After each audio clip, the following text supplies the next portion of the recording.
Hello there. Good morning, good afternoon, good evening, good everything, wherever you are on the surface of the earth at this very moment. How are you all doing? Yes, we're back into that space. Yes, the Word Cafe live show, where we come in to lean on one another and rest and enjoy the presence of each other and glean from our experiences to like forge ahead.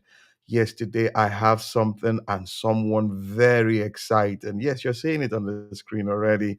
John Senai. Yes, that name is, whenever we hear that name, what comes to our mind for those of us who follow him? The future. John Senai is, a keynote speaker, future strategist, best-selling author, advisor to governments and global brands, and he is the first African, to be a faculty member at the Singularity University. I have, I'm impressed, happy having him on the show today. I'll bring him on very soon, yes, so that we'll just start the show. I know you want to see him. I want to see him too.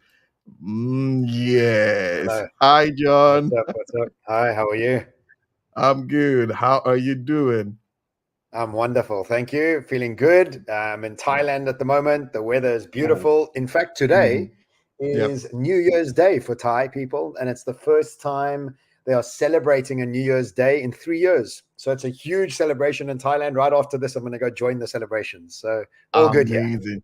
Amazing. We live in a wonderful world. This is April and some people are still Somebody's celebrating the having a New new Year's year. Eve. That's true. Huh? Plus, also, there's Eid soon. When I'll be in Dubai, so that's also like a celebration of a new year. Exactly. So there seems to be New Year's all around the year. So what a wonderful thing to Beautiful. experience. Some of them. Yeah. So who is John Senai? Let's start with that. Who is he? Who is he? This exciting personality. Who is he? Well, thank you. I'm a human being that's incredibly fascinated with two clear subjects, and the two subjects are human consciousness, human psychology, our humanness, and how we're evolving into this Mhm. new world, and also the future and how we can categorize and contextualize the future to make more sense of it. I think a lot of people automatically go to a space of anxiousness and fear when they're uncertain of something. I think it's just a human sort of narrative that we have. If we don't understand it, fear it first before engaging with it in a positive manner. And for Mhm. me, the future is uncertain for all of us. And in order for us to really make use of the future or to capitalize on the future, optimism for the unknown becomes an Mhm. imperative process for us to have. And so the psychology, the consciousness, how we evolve becomes a huge catalyst for us to become optimistic for an uncertain future that we're moving towards. And so I combine these two subjects. I speak about them, I write about them, I lecture about them, and I do master classes around them. And I help organizations and governments prepare for who knows what, the behavior Mhm. that we require to be adaptable in the future. There's something. The first time I came across John Senai, I think it was Flo, Flo Akimbi. I was having a discussion with Flo Akimbi, and he mentioned your name, and I was like, I know I've heard about that name somewhere and all that. So I went researching, and I did one or two things, and all I could just take away from it, this guy is just fascinated about the future. He's just fascinated about the future. He's always talking about the future and all that. He sees the future the way a lot of us don't, and Yes. it would be an honor to have him come share some of those, intricacies, as it were, with my audience. So, what is the future? Is it a place? Is it a location? Is it a destination? What is the future exactly? Well, it depends who you ask, obviously. But if we think about the latest research from quantum science, Hmm. it says that there is no time, there's only the forever now. And the The forever forever now now. can be perceived from a different consciousnesses right across the board, from being destitute on the streets to Hmm. being sick to being in bad relationships to being abundant to being energetic. This all becomes our very clear choice and our Hmm. privilege to be able to understand that the reality and the future that we're moving towards is really our own expectations, projections, and really what we're working towards. So I call myself a futures strategist. And by that, Mhm. I mean there's a plural future. There are many possible futures for everybody to want to work towards. And I'll give you a quick example. Do you know somebody that never makes money no matter what's going on in the economy? And don't you know somebody that always makes money no matter what's going on in the economy? Don't you know True. somebody that always finds a job with a bad boss? And don't you know somebody that always finds partners that steal from them? And other people never find partners that steal from them. And other people never have bosses that are bad. And Yeah. so we realize that everything that is going on is our own creation. And that's why it's important for us not to look at the future as a destination, but as a Hmm. process of creation based on who Okay. we are, what we're thinking about, and what are we expecting and projecting. Wow. Wow. Now, before now, over a century now, we've had processes when you talk about work, job, right from industrial age and all that. So the way we think now, we think in a certain way. But recently, very recently, on the back of the COVID-19 pandemic and all that, there's been a lot of, change, disruption in that regard. And we lean towards what we call now VUCA. How should we approach and embrace this new, as we call it, norm or normal? So the world we come from is a world of complicated processes, and the world we're moving into is a world of complex processes. There's a vast difference between complicated and complex. Let me break down Okay. complicated for you. All right. The world we come from is from the Industrial Revolution. The Industrial Revolution was all about production and efficiency and economies of scale. Mm, Our organizations and corporates today follow a very similar strategy to factory lines to bring about as much efficiencies and economies of scale to the production of whatever product or service that you're creating. yeah. In the complicated world, you are able to build 2, 5, and 10-year strategies because patterns repeated themselves. And because Mm, patterns repeated themselves, you didn't do that much change. You just do it kind of the same thing, just a bit more modified and a bit better. yeah. The complex world is a world with patterns that don't repeat themselves. And so we don't have the luxury of just doing what we've always done. And Hmm. because most organizations are built on economies of scale, it's very difficult for them to become agile and adaptable. So we need to Mm. start building businesses that have got totally new structures, one that is moving from economies of scale to economies of learning. Now, let me give you an example. Economy of learning. So economies of learning is a different type of business. Now, Zara, that is world renowned for being the fast fashion king, Zara is a complicated business based on an industrial revolution model of economies of scale and efficiency. They have just done it exceptionally well. Mm, They create products and clothes that are from 15 days of design, get into all their stores, 1,670 stores around the world. They yeah. hope that all the decisions they've made are going to be profitable and they're going to sell their clothes.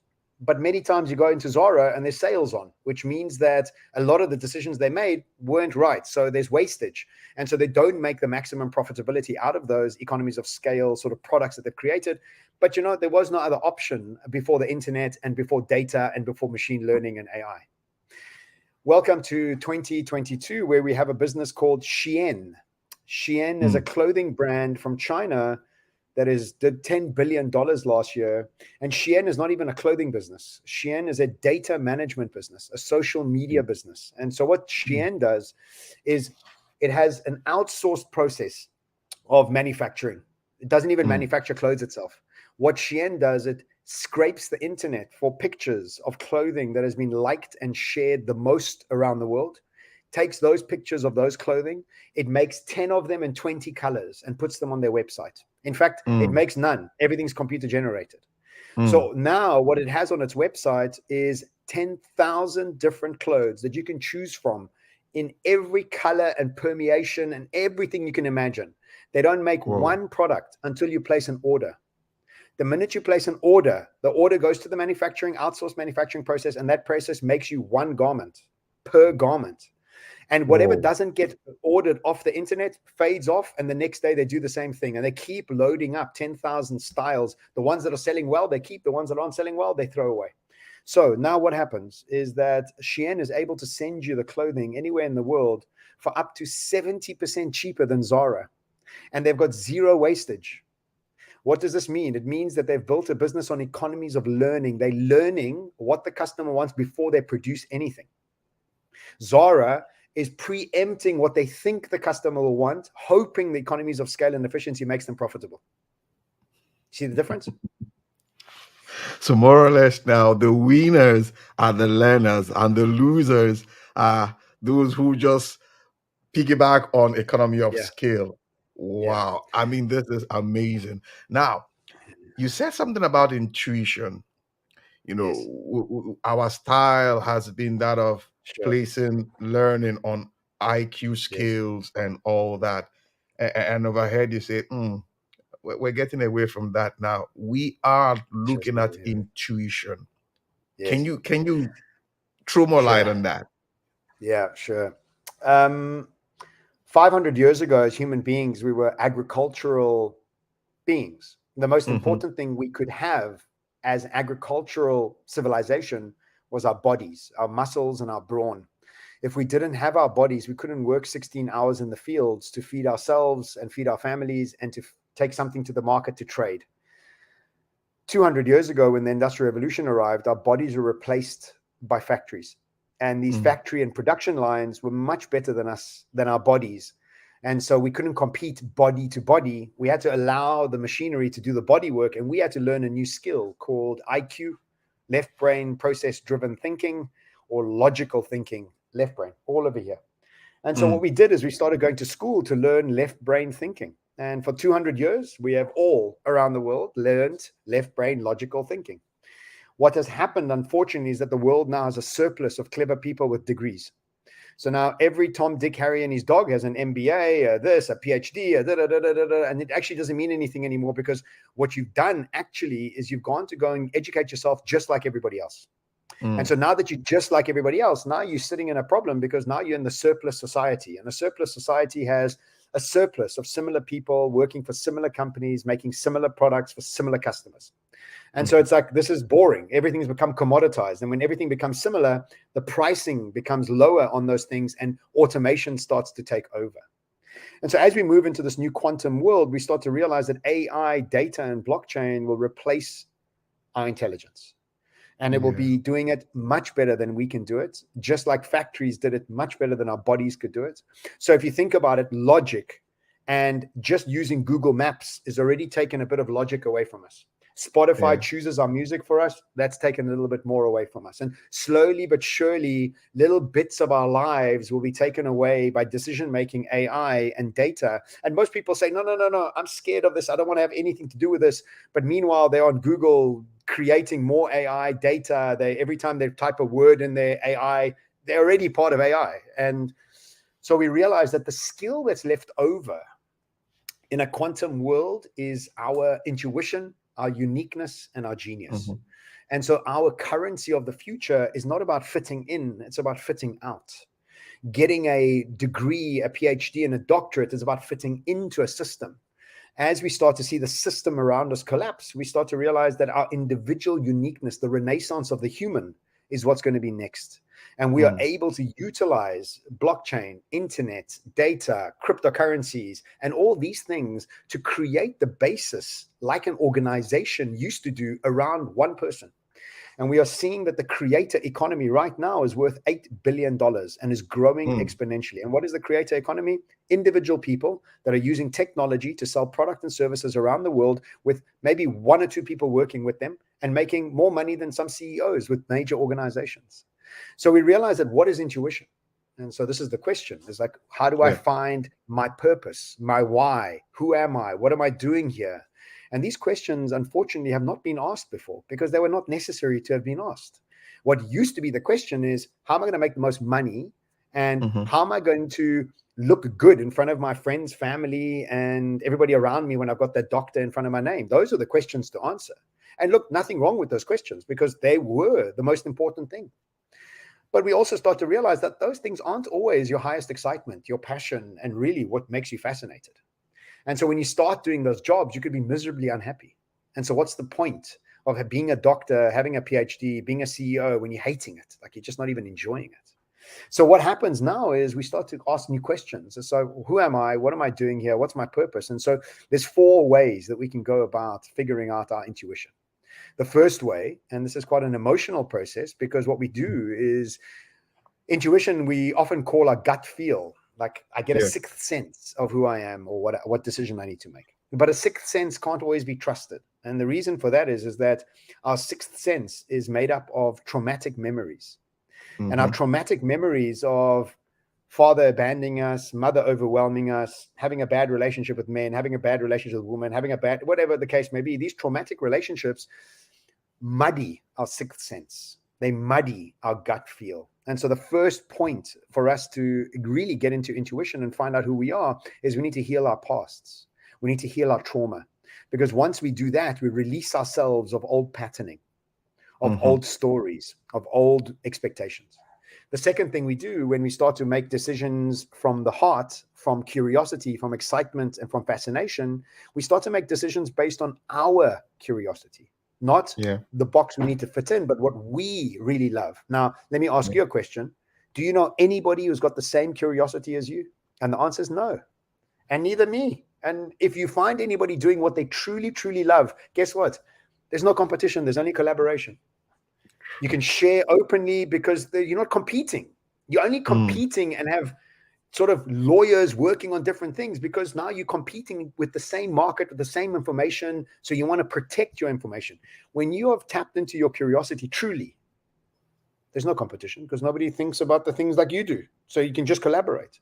The third point of intuition is imagination. And a lot of the times we were told not to imagine when we're at school. We're told not to daydream because that's just for lazy people. But Einstein says that imagination is the beginning of everything. And imagination gets us to move towards a world that we can build in our heads and actually move towards it. Best example is Zelensky from Ukraine. He played a president on TV and then became a president. I mean, what? The imagination of him, his people, all imagined him to become president, and blah, he was their president, right? Mm. And then the last thing is experimentation. And many of us don't experiment because we want absolute outcomes. This is the way our society's been built, is we want absolute outcomes before we do anything. And so the addiction to certainty is something that we need to unravel because you can't be both adaptable and addicted to certainty. You can't be both economies of learning and addicted to certainty. You can't. They're very different things. So in order for us to find our intuition, one, heal your past, find a modality, shamanic modality, family constellations, get 10 Mm. coaches, do what you have to do to heal your past. Two, make decisions with your heart, with curiosity, with uniqueness and fascination. Three, imagine possibilities and work towards them rather than being looking for safety, look for opportunity. And that becomes your imaginational power.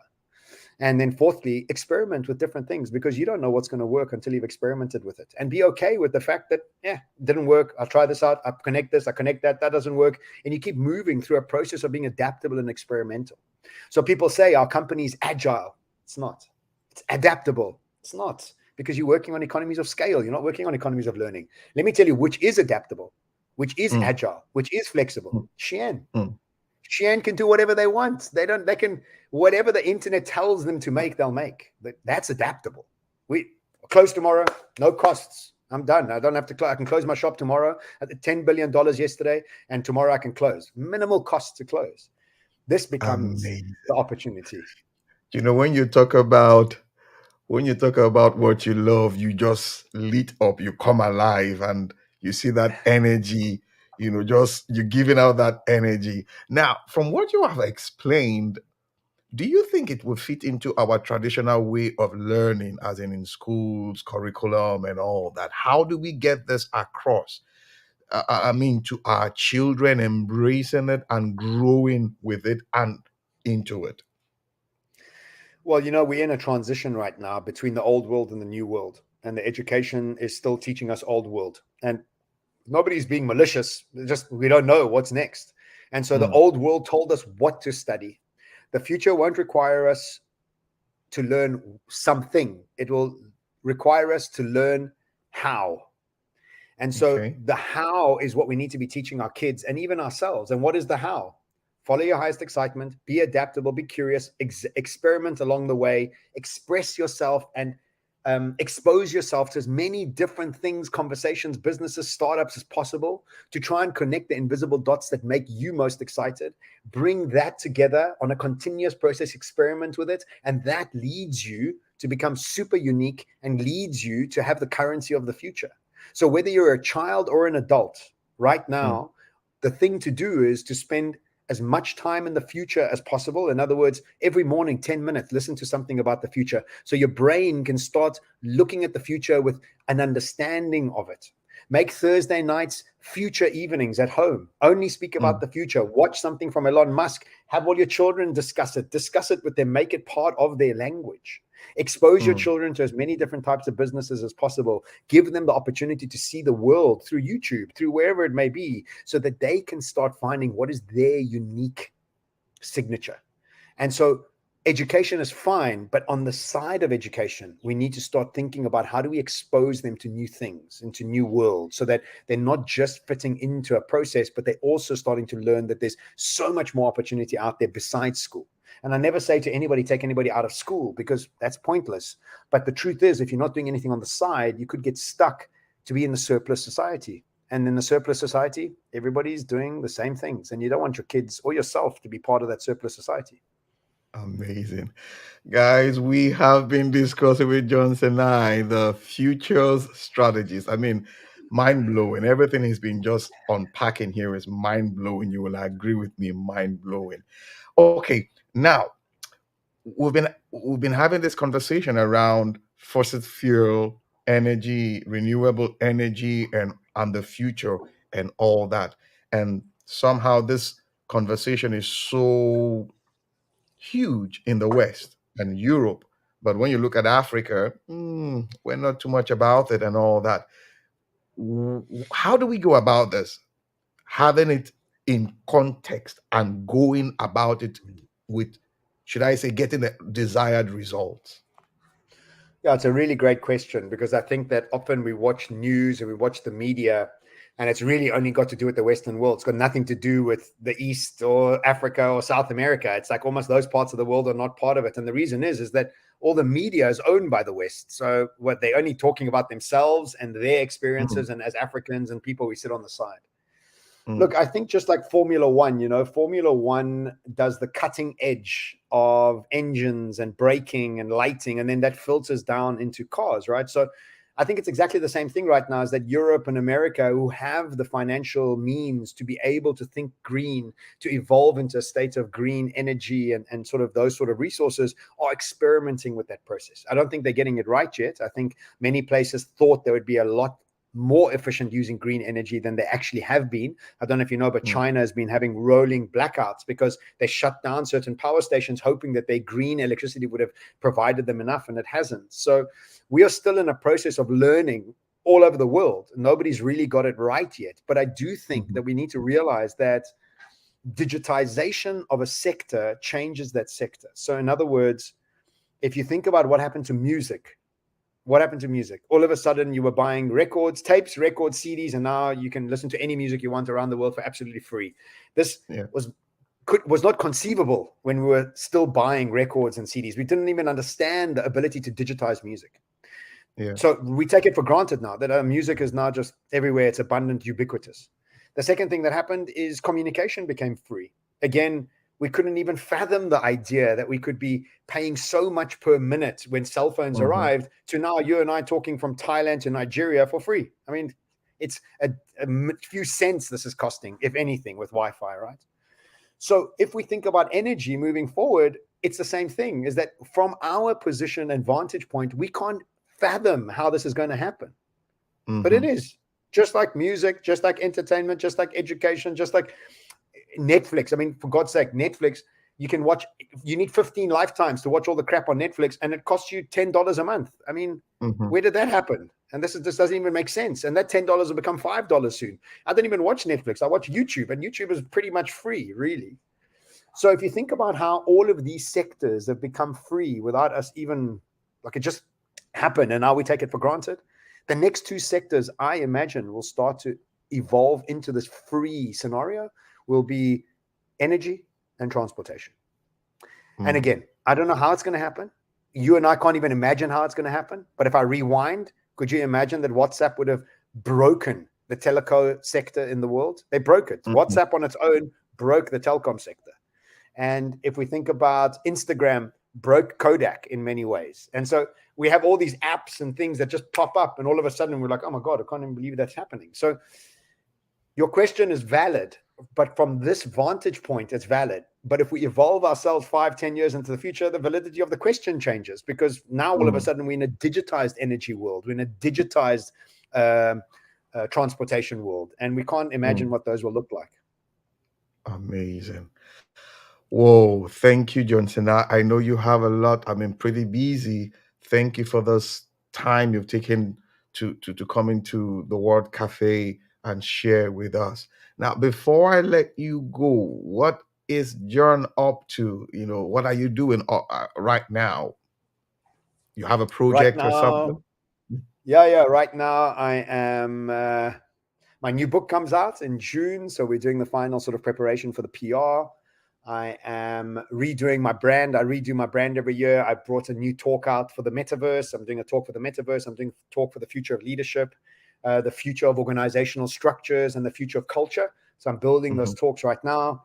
I am building an app called Future Memories, which is a virtual reality opportunity to live in our future. For every morning, I want to build a virtual reality world where you can spend 20 minutes in your future in a state of meditation every morning, so that you mm, can start to create your reality a lot faster. So I'm building that at the moment. Um, and I'm doing talks and writing blogs and writing articles and those sort of things. yeah, So I'm always learning and beautiful, I'm always sharing. beautiful, beautiful. So where do we catch Johnson? Where, if I want you on social media, where exactly? Yeah, so look, John Sane, there's only one John Sane in the world, which I'm absolutely flabbergasted by, which is such a win. My surname is Sane, which is Iranian, and my name, John, is obviously a Christian name. So nobody in the world has John and Sane together. So if you look up John Sane, Sanei, Instagram, LinkedIn, YouTube, Facebook, I'm all over, and would love for you to share me on the social media journey. And as well, I'm a tree, is that I'm constantly sharing. I'm constantly, Mm, sharing my knowledge, because I think it's mhm, only fair to try and help mhm. as many people as possible. Beautiful. Thank you so much. We are so, so, so glad you took time, to share with us on the show. Guys, you will agree with me. It's been wonderful. He has this mind that you can wrap your you can wrap your hands around it, so to say. It's so Thank you. he's just releasing and releasing, and we are grateful. We just have to let him go now. But I know when we call on him again, he will definitely show up and share with us the latest in that, space that he is in. Thank you so much, John. Thank you. Regards to everyone around you. And thank you again for doing this with me. We are My grateful. pleasure. Guys, we need to let John go now, but you know how we do it on the show. What do we say? We believe what? In words. Why? It is the unit of creation. Till we'll come your way again. Bye for now. Bye, John. Bye.